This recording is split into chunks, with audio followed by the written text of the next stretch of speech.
Well, how's it going today? We're glad you're with us. Thanks for tuning in to be a part of our Mark series. We are on Mark 8 today. So if you want to get out a Bible or turn that on, you can pause the video for a second. But we're in a series called Who Do You Say That I Am? And we're going to actually get to those words today. This is like the turning point in the Gospel of Mark. But today we're going to look a little bit at the beginning. We're going to see that the disciples and others are continuously slow to get it. So we're calling this one brick short. First, we're just going to read kind of as we get into the story and not read the whole thing at once. But we're going to see it almost feels like deja vu for us a little bit. Let's look at Mark 8, verse 1. And this is another feeding. So it says, in those days, meaning the days just following when he had healed in Tyre and Sidon, so he's in Gentile territory, when again a great crowd had gathered, they had nothing to eat. And he called his disciples with him and said to them, I have compassion on the crowd because they've been with me now 3 days and have nothing to eat. So again, we hear Jesus speaking to a crowd. There's no food, and he has compassion on them. And this time they're together for 3 days. And verse 3, and if I send them away hungry to their homes, they will faint on the way. So they've just been listening to teaching, engaging with Jesus for so long, they're not going to have the strength to make it home, basically, he says. And some of them have come from far away. And his disciples answered him, how can one feed these people with bread here in this desolate place? Does it sound familiar from Mark chapter 6? So Jesus asked them, how many loaves do you have, loaves of bread? They said 7. And he directed the crowd to sit down on the ground. Pardon me. And he took the 7 loaves, and having given thanks, he broke them and gave them to his disciples to set before the people. And they set them before the crowd. They had a few small fish. So Jesus has already given thanks, and then it says, and having blessed them, he said that these also should be set before them. So they have some bread and some fish, and they ate and were satisfied. Same wording we have from Mark 6. They took up the broken pieces left over, 7 baskets full. And there were about 4,000 people, and he sent them away. So the story sounds familiar because it is. There's a previous feeding. So listen to the things that are similar and then the things that are different. First was feeding of the 5,000. We're told it was men. So most likely women and children were there, and so there's a big crowd. This one just says 4,000 people. The first one, there were 5 loaves and 2 fish to start. And in this one, there were 7 loaves and a few small fish. In the first feeding, they had been 1 day hearing Jesus teaching out in this desolate wilderness. And here it was 3 days. The other one was located to the north of Galilee in Jewish country. And this one is the southeast of Galilee. So the first one, they had leftovers, but there were 12 baskets. Remember, 1 for each of the disciples. This time there's 7 baskets left over, so it's similar but different. And the first one, there's 1 prayer, and this one, Jesus prays 2 times. And then again, the first feeding of 5,000, it was mostly Jews in Jewish territory, like I already said. And this one is mostly Gentiles. So what's going on here? Well, Jesus did a very similar miracle, but it's showing us again, and we've already seen this come out several times in Mark, that the gospel has always been for all people. Jesus wants to bring his teaching and his blessing to all the nations, not just the Jewish people. So now they get back into the boat, and they go back to the Jewish side of the lake, or Jewish territory. That's verse 10. Immediately, he got into the boat with his disciples and went to the district of Dalmanutha. So we're going to see another confusion here, another confrontation almost with the Pharisees, and then some confusion with his disciples too. And these are going to be kind of repetitive things, this deja vu I was talking about. Look at verse 11. The Pharisees come again, and they begin to argue with him, seeking from him a sign from heaven to test him. And he sighed deeply in his spirit and said, why does this generation seek a sign? Truly, I say to you, no sign will be given to this generation. So Jesus he's just overwhelmed with this kind of grief for them just not getting it. They're wanting him to show him more miracles. They're trying to test him, like we've seen the scribes and Pharisees and other religious leaders. They're trying to get him, trying to trap him in doing something wrong. And here they just say, do a miracle for us. Show us your power. Jesus knows that signs alone don't cause people to follow him.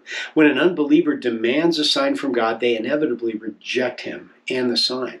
And so he knows that's not going to help them come to belief. They've heard, and many of them witnessed some of his miracles, and they still don't like him. So the disciples are also confused. Look at verse 13. So he left them, these leaders, gets into the boat again and goes to the other side. So he goes across part of the lake again. And then it says in verse 14, this is incredible. Now they had forgotten to bring bread, and they only had one loaf with them in the boat. Interesting, like, why does he even mention this? What's going on? And so remember, this is the same lake. This is maybe even the same boat. We don't actually know that, but it's the Sea of Galilee, or Lake Gennesaret is another name for it. And it's the same miracle that they had seen with the feeding of the 5,000. And they only had one loaf of bread with them. And so then verse 15, Jesus says something kind of strange, or what seemed strange at first. And he cautioned them, saying, watch out, beware, be on the lookout, be on guard of the leaven of the Pharisees and the leaven of Herod. So Jesus, as he likes to do, he uses an illustration to teach. So he's saying, watch out for the influence of the Pharisees. They're talking about, oh, we only brought one loaf of bread. Oh no, we're in trouble. And he says, watch out for the way it spreads. Watch out for the attitude of Herod. They're missing it. They don't get it, and they lead others even to miss it. So it's not just that they don't understand who I am, but they're influencing other people to think wrongly about me, not believe in me, not follow me, not live the ways of God. So he says, watch out. Remember, Herod heard about Jesus, but he didn't believe and follow him either. So just like yeast spreads in bread, so do bad ideas about Jesus in his time. So saying, pay attention, look out for those guys, be on guard. So with his mind still in the encounter with the Pharisees, he warns them, says, look out for these guys, look out for these guys. So again, yeast or leaven is what makes bread rise, and it's used in Scripture often to talk about even the pervasive power of sin, like it affects and it corrupts and it grows. It's used positively sometimes too to talk about the kingdom of God growing, but here he's saying, just like the bread is affected, so are these Pharisees and other leaders just not getting it. In Jesus, or Matthew's teaching and writing about this, he identifies the leaven specifically as the teaching of the Pharisees and the Sadducees. And then Luke refers to it as their hypocrisy. So it's just saying the Pharisees are not getting it. Don't follow them, don't fall into their teaching or listen and pay attention to them, and definitely don't live like they're doing. We've already heard Jesus say, you wash the outside, but the inside is not clean. It comes from within. That matters more. So whatever they do, they do share an opposition to Jesus and God's kingdom. So they're saying, we don't have enough bread, we only brought one loaf. Remember, they just had a bunch left over. And then it says, they began discussing with one another the fact that they had no bread. So they're still like, oh, okay, Jesus, Pharisees, leaven, but we don't have enough bread. We want more bread. It's just fascinating. And they're back and forth. Why didn't you bring the bread? I don't know. Where'd you put the bread?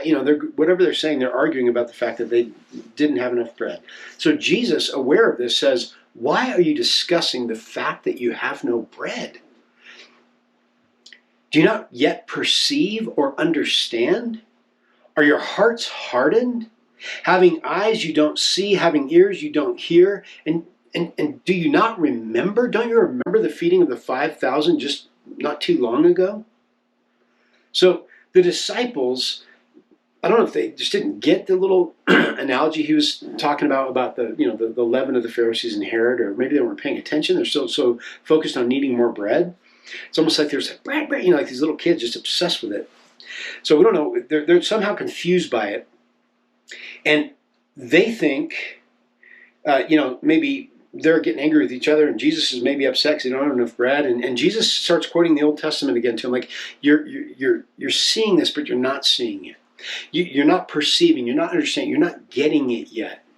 You should know that I just multiplied bread again just now. So you don't need to worry about just having one loaf. We can take care of this. So he continues, when I broke the 5 loaves for the 5,000, how many baskets of broken pieces did you take up? So he's like, guys, remember this. You're dangerously close to becoming like the Pharisees. You're not getting this. Pay attention. They said we had 12 baskets. And he says, okay, and the 7 for the 4,000 that we just finished with here, we just got back in the boat just now. How many baskets full of broken pieces did you take up then? And they said to him, 7. And he said, do you not yet understand? You're so worried about this one loaf of bread. I can make bread whenever I want. This is not the point here. Again, it's deja vu. They've been in the boat with Jesus before in Mark 6, right after the feeding of the 5,000. Remember this. He got into the boat with them. This is Mark 6:51. And the wind ceased. Remember, they were terrified. They thought they were going to perish in the storm. And Jesus, remember what he was doing? He was sleeping. He was as calm as could be, so calm that he was out. And so they wake him up and, don't you care? We're going to die. And he says, peace, be still. And the wind stops. The waves stop. The sea is calm.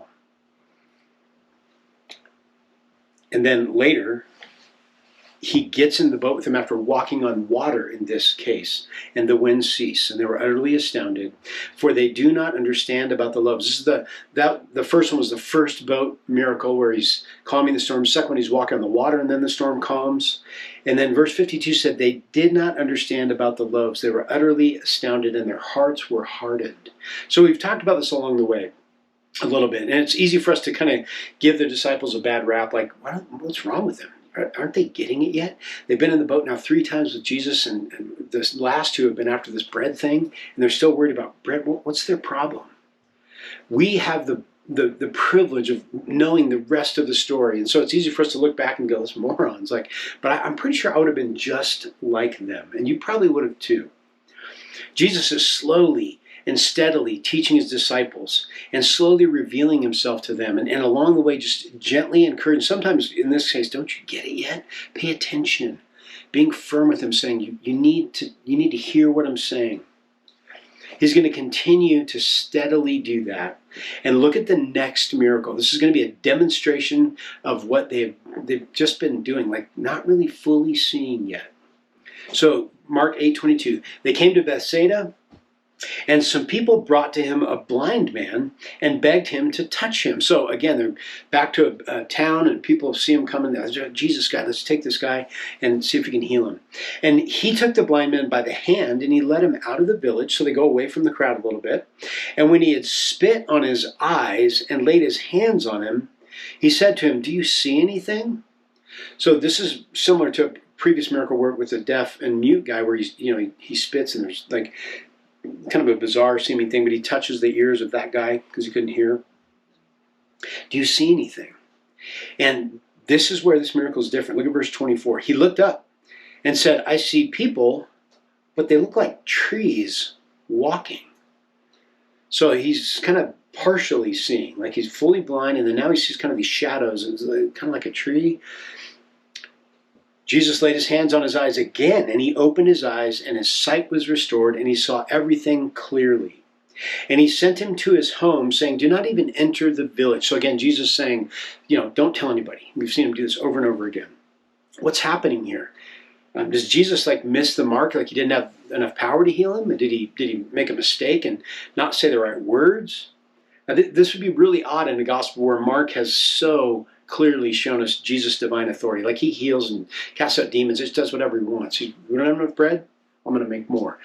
Jesus is clearly doing something different here. And what I think is happening, and this is from some people a lot smarter than me explaining this, but the disciples see him vaguely too, like walking trees. They're not quite getting it. They're still partially blinded.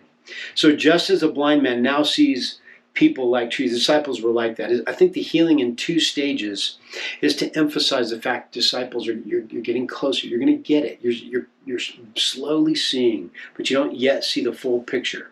And it's going to become real clearly displayed in what happens next. So the following episode, Peter is about to acknowledge, spoiler alert, that Jesus is the Messiah, but he's only going to get part of the story right.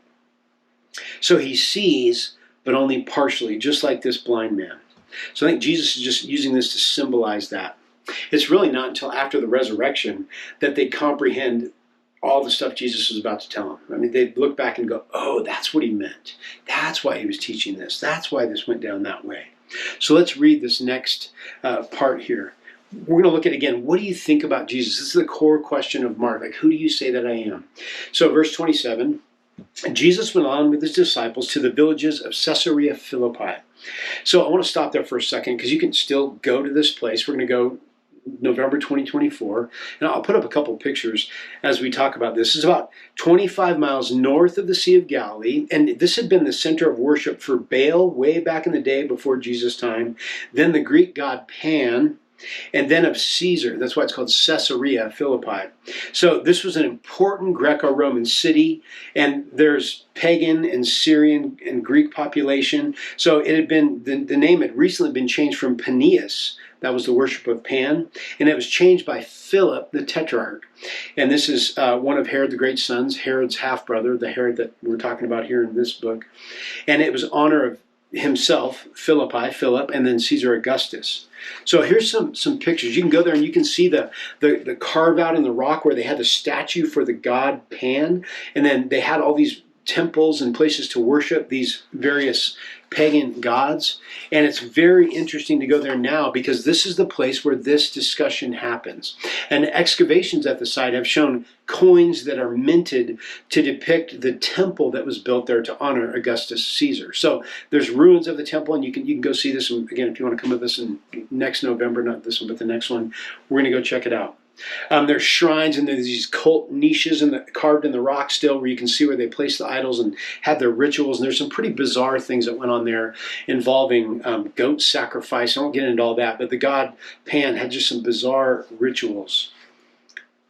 We'll come back to it in a minute because Mark records this, and then in Matthew's account, in Matthew 16, there's something really incredible that happens. So we'll come back to that. There's a cave, and the mouth, I'll put a picture of this up too, but it was a spring that came out of there, and that was one of the headwaters of the very Jordan River. And they called this cave, they said below that cave was the underworld, or the underwater. They even called it Hades. And so they would sacrifice and throw things in there, and just all this bizarre ritual worship of these false gods. But back to Mark 8:27. Here we are, Caesarea Philippi. And on the way, as they're going through the villages there, he says this question, "Who do people say that I am?" And they told him, John the Baptist. Others say Elijah. Others, one of the prophets. So people are saying, who is this guy? And they're trying to come up with explanations. So they answered, the revived John the Baptist. We've already heard Herod bring this up, like somehow John the Baptist came back from the dead. Or the expected Elijah from Malachi 4:5. Remember, Elijah was taken up in this kind of whirlwind up into heaven. He didn't die, so there's a Jewish belief that he would return. That was even prophesied, Malachi 4:5. Or one of the prophets.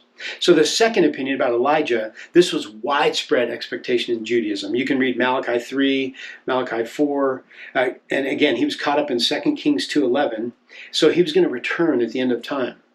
And then Jesus himself already described John the Baptist earlier in Mark, of having come in the spirit and power of Elijah. And so this Elijah, he's saying, no, John the Baptist was that forerunner to me. But then Jesus turns and we have this other question. He says, what do you really think about me? Who do you say that I am? It's not just what's my name, but like, what do you really think about me? And listen to the confession from Peter. He turns, instead of saying, who did they say that I am? He says, who do you say that I am? This is verse 29 of Mark 8. Peter answers, you are the Christ. And he strictly charged them to tell no one. So again, this is the turning point in Mark. So far we've seen the powerful Messiah just going about healing and casting out demons and teaching with authority, confronting scribes and Pharisees, and just showing the kingdom of God is here. Drawing crowds from all over the place that want to see and hear. What's he going to do next? And this teaching it's unlike teaching we've heard before. Who is this guy? But now it turns. Peter says, you are the Christ. He kind of is a spokesperson for the disciples, steps forward, and the confession is this, you are Messiah. You are the anointed one, the divinely anointed leader and Messiah that was prophesied in 2 Samuel 7, 14 through 16, Psalm 2, Jeremiah 23, 5 and 6. And it's so much so that the Jewish people were longing and waiting for this Messiah. There was a point at which they expected him to come and liberate the Jewish people from the oppressive yoke of Rome. Like, Messiah is here. We're finally going to get out from under Rome. We're finally going to be delivered, and his throne, his kingdom is going to be eternal. Back in John 6, when they're this is after the feeding of the 5,000. They gathered up and filled 12 baskets with fragments of the 5 barley loaves left by those who had eaten. So this is right after that miracle. They're collecting up the leftovers. When the people saw the sign he had done, making more and more bread for this, tens of thousands of people, they said, "This indeed is the prophet who's come into the world." Then listen to John 16:15. Perceiving then that they were about to come and take him by force to make him king, Jesus withdrew again to the mountain. He snuck away because they were like, "Let's put him on the throne right now. Messiah's here. He's gonna knock out the Romans. We're finally gonna be in charge again. Kick him out of our land and get back to normal, back to the good old days." But Jesus explains next the cause. We have this confession, and then we have the cause. He says, look at Mark 8:31. This would have blown the minds of the disciples, and as we see it does. He says, "I must go to the cross." He began to teach them that the Son of Man must suffer many things. I'm not going to take the throne right now. I'm going to suffer many things. I'm going to be rejected by the elders and the chief priests and the scribes. And then what he says next, we know the story, so it's like, oh yeah, of course. But he says, and be killed. They're going to kill me. He says, you're Messiah. You're here. I get it. I finally see. And Jesus says, you don't see the whole story. I have not come to be the king of this earth right now. I've come to do something different. He says, I must suffer many things. Then he says, after 3 days, rise again. So Christ's death is necessary because the eternal messianic rule of God begins with payment for sin, atonement for sin, the sacrifice that will bring about reconciliation between God and man. Jesus says, I've come to do something way bigger than put Israel back in charge, way bigger than that. The leaders who reject Jesus belong to factions of the Sanhedrin, the highest Jewish court in Israel. And so while the opponents seek to kill him, God's appointed will is for Messiah to atone for sins. I mean, they would have been in shock hearing, you're going to suffer and be killed? What? And then he said, rise again? I'm going to be raised back to life after 3 days. Again, that would have puzzled them as well. They would expect a general resurrection as Jewish people of all mankind at the end of the age prior to judgment, like Daniel 12:2 talks about. So the Jewish expectation was, well, yeah, there's a resurrection, but it's all of us at once at the end of time. Jesus says, no, I'm going to be murdered, and 3 days later I'm going to come back. So now we have the confrontation. And the principle here is pretty clear, but it's do not oppose God's plan. He says, I must do this. And he said this plainly. He's just plainly saying, listen, this is how it's going to go down. I'm going to die. They're going to kill me. 3 days later, I'm coming back from the dead by the power of God. And listen to Peter's response. You know this if you read this before, but I love Peter because we can relate to him. He took him aside, Peter does, is verse 32, and began to rebuke him. So he's like going off on Jesus. Rebuke is not like, Jesus, can I have a word with you about this? But he's like, no.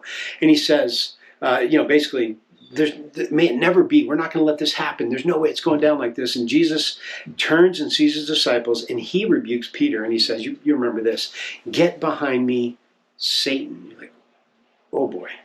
For you are not setting your mind on the things of God, but on the things of man.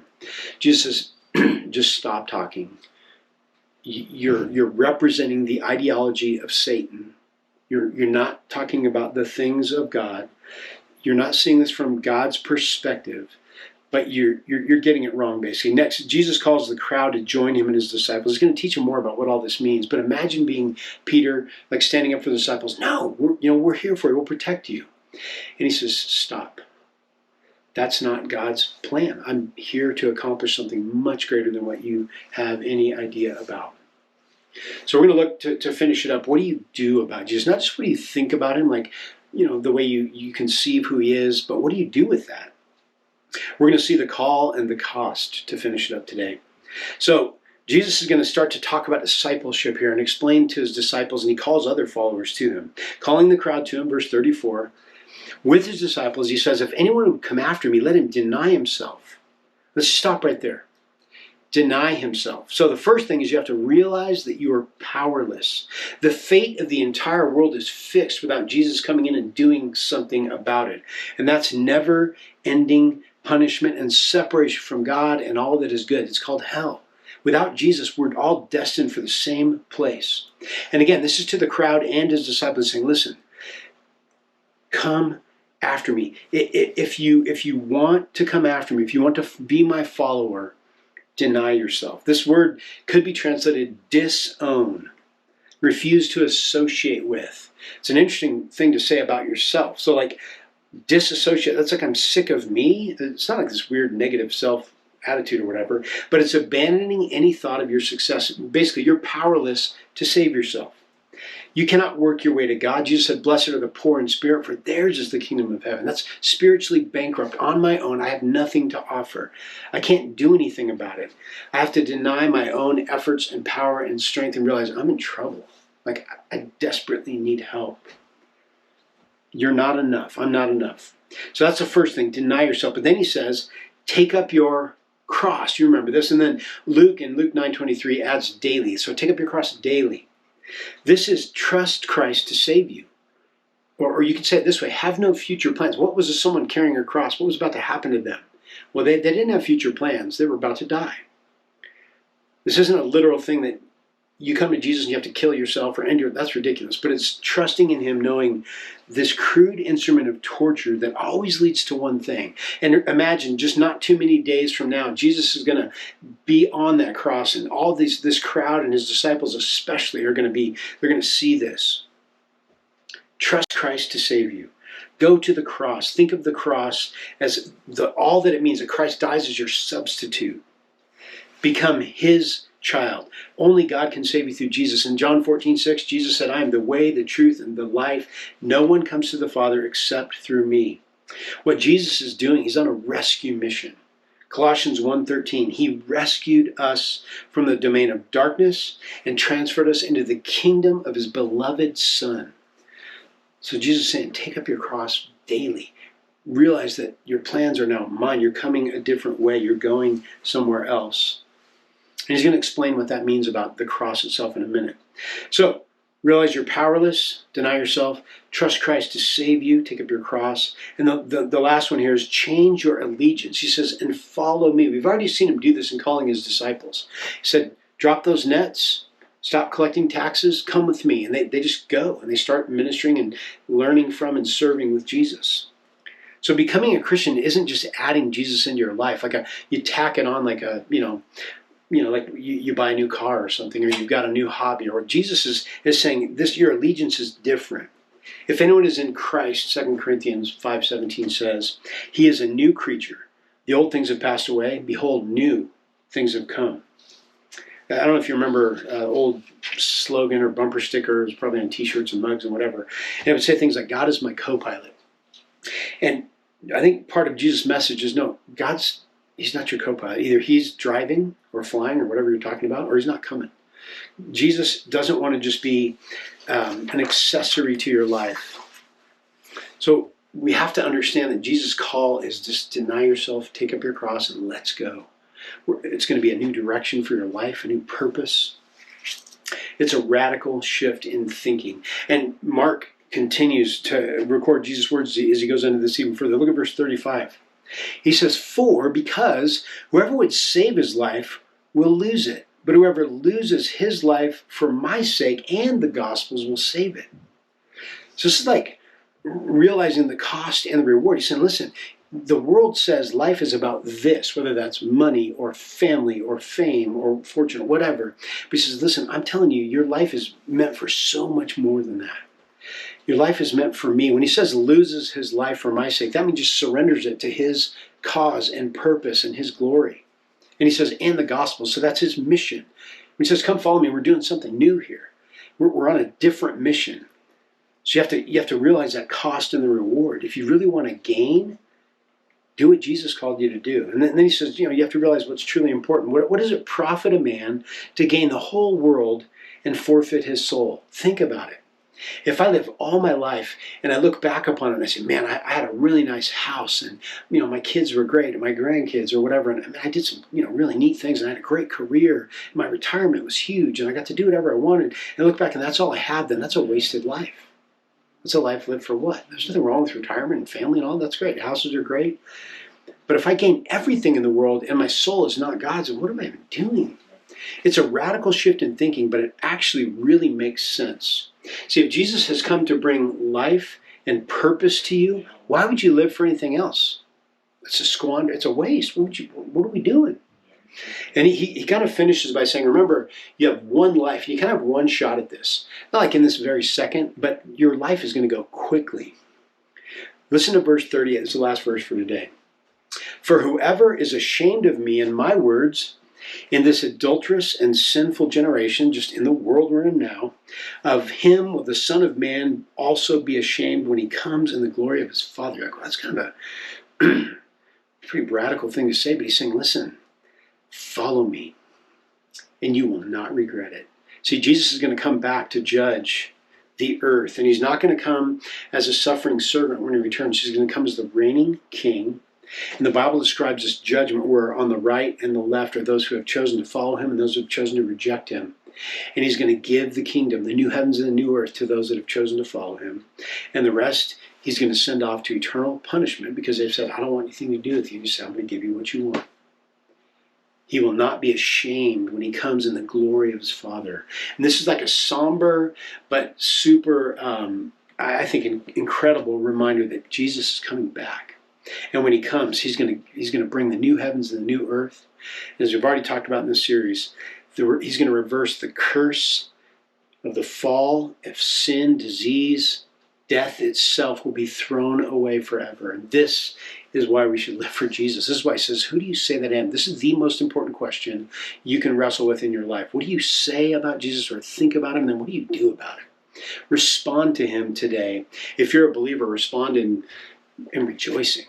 And just say, God, thank you. Help me to continuously take up that cross daily, deny myself and follow you wherever you take me. If you don't yet know Jesus, bow the knee right now today. Come to him, and he will give you full life purpose and meaning and be brought along with his mission. I want to pray that for you and for me right now. God, we thank you for your word. Thank you for Jesus' discipleship, training, and teaching that we read, especially here at the end of this chapter. God, that you call us to a life of surrender because living for you is how we actually gain full life. That you are not only our maker and creator, but you're the king who knows what's best for us. So help us to learn to follow you, to daily surrender to you, even this week. I'm going to give you the praise for all you do. In Jesus' name, amen. All right, well, thank you once again. Hope you join us again next week. We'll be into the next chapter of Mark, and Kev will be bringing that. So we're looking forward to what we have to learn. Have a great week.